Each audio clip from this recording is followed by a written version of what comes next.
நண்பர்களே அனைவருக்கும் வணக்கம். இன்றைக்கி நம்ம வீடியோவில் என்ன குறிப்பு பார்க்க போகிறோன்னா, மீனை பிடிச்சி அவிச்சு புட்டு மாதிரி வச்சு சாப்பிட போகிறோம்.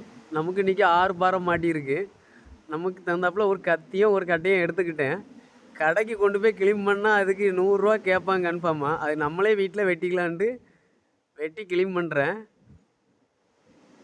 இன்றைக்கி மீன் சுமார் ஒரு 2.5 கிலோ 3 கிலோ பக்கம் வரும். மீனை வெட்டி ஓரளவுக்கு நெருங்கிட்டேன். கடைசி மீன் பார்த்துடுங்க. நமக்கு அதுக்குள்ளே பொருள்லாம் நம்ம தங்கச்சிமாருங்க எல்லாம் வெட்டி க்ளீன் பண்ணி வச்சுருக்காங்க. பூண்டு, சின்ன வெங்காயம், பச்சை மிளகாய், இஞ்சி, நமக்கு தகுந்தாப்புல ஒரு இட்லி சட்டியில் மீனை வெட்டி அடுக்கி வச்சிட்டோம். இனி அதை அவிச்சு இறக்க வேண்டிதான். இறக்கி அதில் உள்ள முள்ளெலாம் புறக்கி எடுத்துட்டு மறுபடியும் நம்ம தாளிப்பு மாதிரி தாளித்து ரவை கிண்ணமே கிண்டி 2 தான்.